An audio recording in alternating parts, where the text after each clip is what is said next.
அஸ்ட்ரோசைன் channel வாயிலாக உலகெங்கும் வாழ்ந்து கொண்டிருக்கும் சகோதர சகோதரிகளுக்கு அன்பார்ந்த வணக்கங்கள் மற்றும் வாழ்த்துக்கள். இன்றைய பதிவு ஜூன் மாத ராசி பலன்கள். இந்த ஜூன் மாதத்தினுடைய கிரக நிலைகளை பார்க்கலாம். மேசமனையில் சுக்கிர பகவான் அமர்ந்திருக்க, ரிஷபத்தில் சூரியன், அதாவது இந்த சூரியனுடைய பெயர்ச்சியானது சரியாக 15/6/2025 அன்று ரிஷபத்திலிருந்து மிதுனத்துக்கு பயிற்சியாகிறார். குரு பகவான் மிதுனமனையில் வீட்டிருக்க, புதன் என்கின்ற கிரகமானது வருகின்ற, அதாவது 7/6/2025 அன்று அந்த புதன் பகவான் மிதுனத்தில் ஆட்சி பலத்தோட வலிமையாக அமர்ந்திருக்க, அதே சமயத்தில் வருகின்ற 22/6/2025 அன்று புதன் பகவான் கடகமனைக்கு பயிற்சியாகிறார். கடகத்தில் நீச்சமாக இருக்கக்கூடிய செவ்வாயினுடைய பயிற்சியானது வருகின்ற 7/6/2025 அன்று சிம்மமனைக்கு இந்த செவ்வாய் பயிற்சியாகிறது. சிம்மமனையில் கேது பகவான் வீட்டிருக்க, கும்பத்தில் ராகு அமர்ந்திருக்கக்கூடிய இந்த சூழலில் சனி பகவான் மீனத்தில் அமர்ந்திருக்கக்கூடிய இந்த கிரக அமைப்புகளினுடைய அடிப்படையில் இந்த ஜூன் மாதம் என்ன மாதிரியான பலன்கள், சாதகம் என்ன, பாதகம் என்ன, எதை செய்யலாம், எதை செய்யக்கூடாது, எந்த தெய்வத்தின் வழிபாடு எடுத்தால் நல்லது என்கின்ற தன்மையை பற்றித்தான் இந்த பதிவில் டீட்டெயிலாக நம்ம பார்க்க போகிறோம். அதற்கு முன்னால் நம்மளுடைய சேனலை நீங்கள் ஃபர்ஸ்ட் டைம் பார்ப்பவர்கள் என்றால் மறக்காமல் சப்ஸ்கிரைப் பண்ணிக்கிங்க. கும்பராசி அன்பர்களே, இந்த ஜூன் மாதம் எப்படி இருக்கும் அப்படின்னு பார்க்கும் பொழுது, உங்கள் ராசிநாதனான சனி பகவான் 2ஆம் இடமான குடும்பஸ்தானத்தில் அமர்ந்து கொண்டு, அந்த குடும்பஸ்தானத்தின் அதிபதியாக இருக்கக்கூடிய குரு பகவான் உங்கள் ராசியை பார்ப்பது ஒரு நல்ல அமைப்பு. அப்போ 2ஆம் அதிபதி 11ஆம் அதிபதி, தனத்தை கொடுக்கக்கூடியவன், லாபத்தை கொடுக்கக்கூடிய அந்த குரு பகவான் உங்கள் ராசியின் மீது பதியும் போது நிச்சயமாக நீங்கள் நன்றாக இருக்க போகிறீர்கள் அர்த்தம். ராசியில ராகு இருக்கு, அப்ப என்ன, ஒரு தடையை கொடுக்கும், ஒரு பிரச்சனை இருக்கு. ஆனா பிரச்சனை கொடுத்து விட்டு அதுக்கப்புறம் உங்களுக்கு ஈஸியா தனமும் லாபமும் உங்களுக்கு கிடைக்க போகுதுன்னு அர்த்தம். அப்போ ஒரு தடையை கொடுத்து விட்டு இந்த மாதம் செயல்படுத்தக்கூடிய ஒரு மாதமாக இருக்கும். அதாவது நீங்கள் தடை என்று நினைத்து கொண்டிருப்பீர்களவா, அந்த தடை விலக்கி விட்டு உங்களுக்கு வர வேண்டியது வரக்கூடிய ஒரு மாதம். என்ன வரும், 2ஆம் அதிபதி உங்க ராசியை பார்க்குது, தனம் வரப்போகிறது, குடும்பம் அமைய போகிறது, லாபம் கிடைக்க போகிறது, சுப காரியங்களை செய்யக்கூடிய தன்மை இருக்கு, மனமகிழ்ச்சி சந்தோஷம் உண்டு. மனதில் குழம்பிக் கொண்டிருந்த சில விஷயங்கள் இப்போது தெளிவு பெறும்.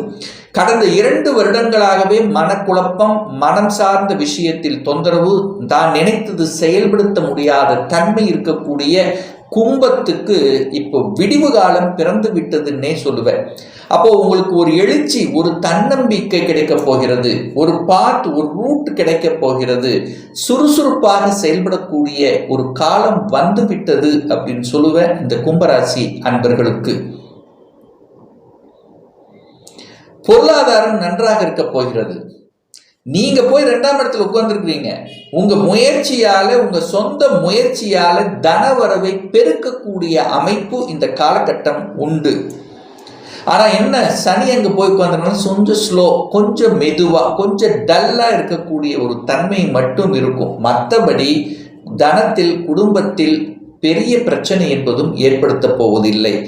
ஏற்கனவே பிரச்சனையாக இருக்கக்கூடிய கும்பத்துக்கு இப்போ ஒரு சொல்யூஷன் கிடைக்கும். ஒரு குடும்பத்தில் கணவன் மனைவிக்குள்ள ஒரு பிரச்சனை ஏற்பட்டு, ஏற்கனவே ஜென்ம சனி காலத்தில் ஒரு பிரச்சனை ஏற்பட்டு கொஞ்சம் பிரிஞ்சு இருக்கக்கூடிய தம்பதிகள் இப்போ ஒன்று சேர்வதற்கான வாய்ப்புகள். ஏன் நம்ம பிரிஞ்சிருக்கிறோம், எதனால பிரிஞ்சிருக்கிறோம், நம்ம இருக்கிறது நம்ம குடும்பத்துக்காக தான், அதாவது விட்டு கொடுக்கக்கூடிய எண்ண ஓட்டங்களை கொடுக்கக்கூடிய ஒரு மாதமாக இந்த ஜூன் மாதம் அமைய பெறும் இந்த கும்பராசி அன்பர்களுக்கு. வீடு, வண்டி, வாகனம் வாங்குவதற்கு இந்த காலகட்டம் நமக்கு உகந்ததாக இருக்குமா அப்படின்னு நீங்க கேட்டீங்கன்னா, 4ஆம் இடத்தை பார்க்கணும். அந்த 4ஆம் அதிபதியாக இருக்கக்கூடிய அந்த சுக்கிர பகவான் எங்க இருக்கார்? 9ஆம் இடமான பாக்கியஸ்தானத்தை பார்க்கிறார். இந்த மாதத்தினுடைய இறுதியில் சுக்கிரன் ஆட்சி பலம் பெற்று 4ஆம் இடத்திலே வந்து அமரப் போகிறார். அப்போ 4ஆம் அதிபதி வலுவடையக்கூடிய இந்த மாதம், அதாவது இந்த மாதத்தினுடைய இறுதியில அப்போ நிச்சயமா வாகனங்கள் வாங்குவது, வீட்டை கட்டுவது, அல்லது கட்டிய வீட்டை வாங்குறது, அல்லது இடத்தை ரிஜிஸ்ட்ரேஷன் பண்ணுவது, ஸோ இந்த மாதிரியான விஷயங்கள் அத்தனையும் சிறப்பு பெறக்கூடிய ஒரு நல்ல மாதமாக இந்த கும்பத்துக்கு அமையும். தாய் சார்ந்த விஷயத்தில் சில பிரச்சனைகள் இருந்தது. தாய்க்கு கொஞ்சம் ஹெல்த் சார்ந்த விஷயத்துல கூட சில பிரச்சனை இருந்தது.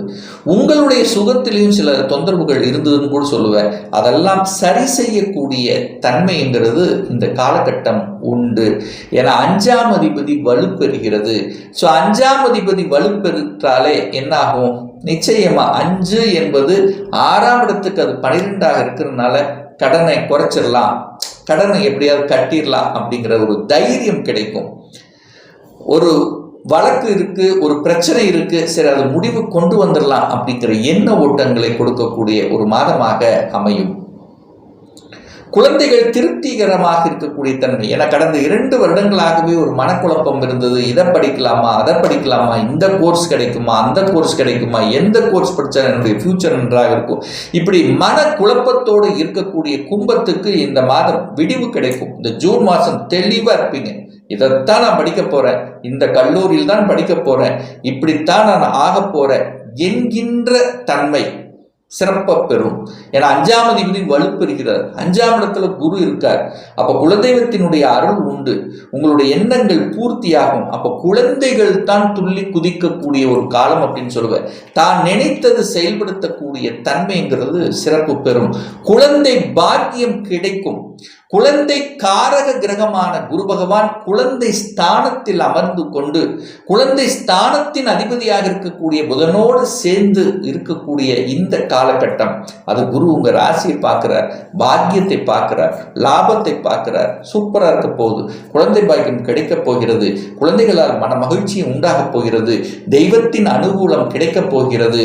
அப்போ 1, 5, 9, 11 இதெல்லாம் கனெக்ட் ஆகும் போதே மனமகிழ்ச்சி சந்தோஷத்தோட இருக்கக்கூடிய ஒரு காலகட்டமாக இந்த கும்பத்துக்கு அமைய போகுது.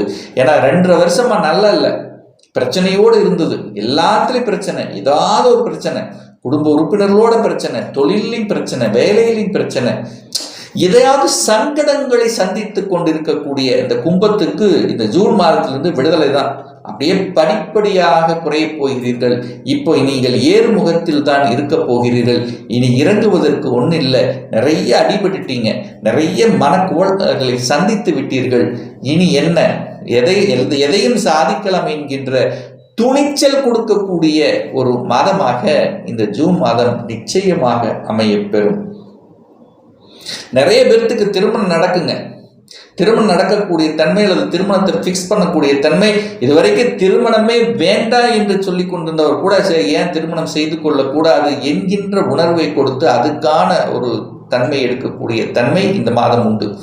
அப்போ திருமண சுப காரியங்கள் உங்களுக்கோ உங்கள் குடும்ப உறுப்பினருக்கோ நடக்கக்கூடிய தன்மை. இதுவரைக்கும் செவ்வாய் நீச்சமாக இருந்த செவ்வாய் இப்போ வலுப்பெறப் போகிறது. அப்போ செவ்வாய் நல்லா இருக்க போது, செவ்வாய் நல்லா இருந்த தைரிய வீரியம் கிடைக்கும்.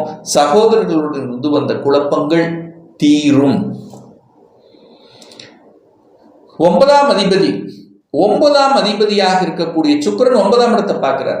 தன் வீட்டை தானே பார்த்து வலுப்படுத்தக்கூடிய ஒரு மாதம். பாக்கியம் நன்றாக இருக்க போகிறது. ஒரு ரிசர்ச்ல போட்டு 2 வருஷமா அப்படியே நகராம அப்படியே போட்ட அந்த ஒரு மாதிரி இருந்தவங்களுக்கெல்லாம் இப்ப ரிசர்ச் நல்லா இருக்க போகுது. கம்ப்ளீட் பண்ணிடலாங்கிற தன்னம்பிக்கையை கொடுக்கக்கூடிய ஒரு மாதம். கண்டுபிடிப்பு சம்பந்தப்பட்ட துறையில் இருக்கின்றவர்களுக்கு வளர்ச்சி கொடுக்கும், ஒரு பாக்கியத்தை கொடுக்கும், ஏதோ ஒன்று கொடுக்கணும்.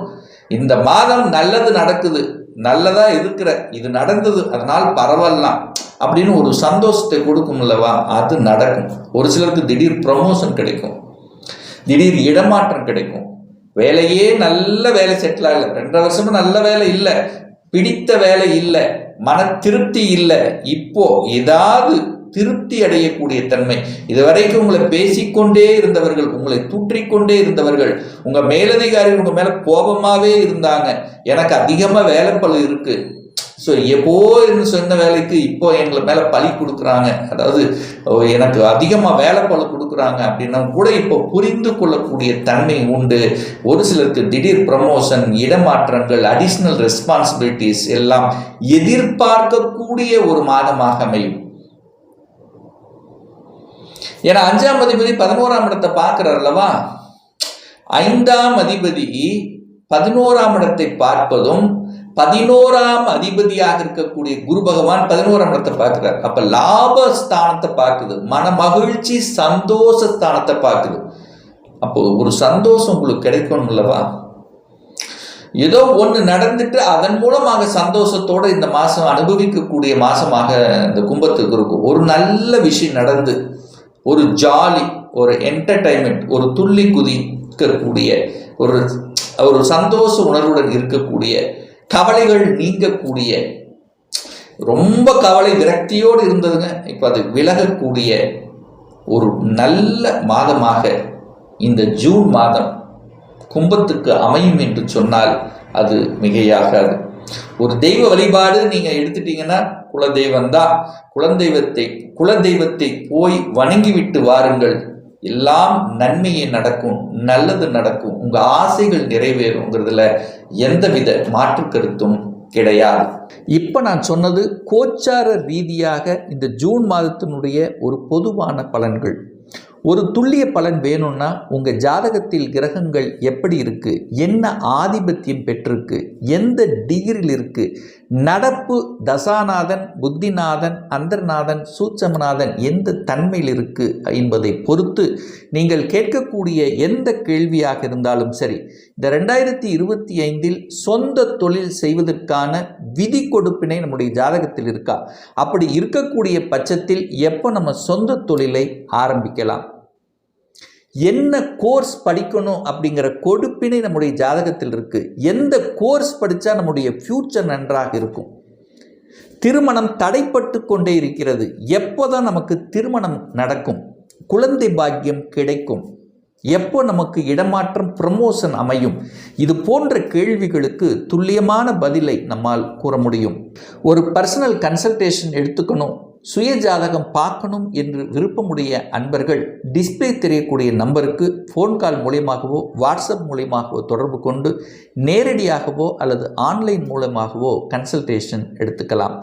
நம்முடைய அலுவலகம் கோயம்புத்தூரில் அமைந்துள்ளது. அதாவது கோயம்புத்தூரிலிருந்து மேட்டுப்பாளையம் செல்லும் வழியில் வெள்ளக்கிணர் பிரிவு பக்கத்தில் அன்னபூர்ணா ஹோட்டலுக்கு அருகே அமைந்துள்ளது. பிரியர் அப்பாயின்மெண்ட் வாங்கிட்டு நேரடியாக கன்சல்டேஷன் எடுத்துக்கலாம். ஆன்லைன் மூலமாகவும் கன்சல்டேஷன் உண்டு. நிச்சயமாக இந்த பதிவு ஏதாவது ஒரு ரூபத்தில் உங்களுக்கு யூஸ்ஃபுல்லாக இருக்குங்கிறதுல எந்தவித மாற்று கருத்தும் கிடையாது. நம்முடைய சேனலை நீங்கள் ஃபஸ்ட்டு டைம் பார்ப்பவர்கள் என்றால் மறக்காமல் சப்ஸ்கிரைப் பண்ணிக்கிங்க. பக்கத்தில் இருக்கக்கூடிய பெல் பட்டன் மற்றும் ஆல் நோட்டிஃபிகேஷனை கிளிக் பண்ணும்போது நான் போடக்கூடிய அடுத்தடுத்த பதிவுகள் உங்களுடைய நோட்டிஃபிகேஷனில் வந்து சேரும்.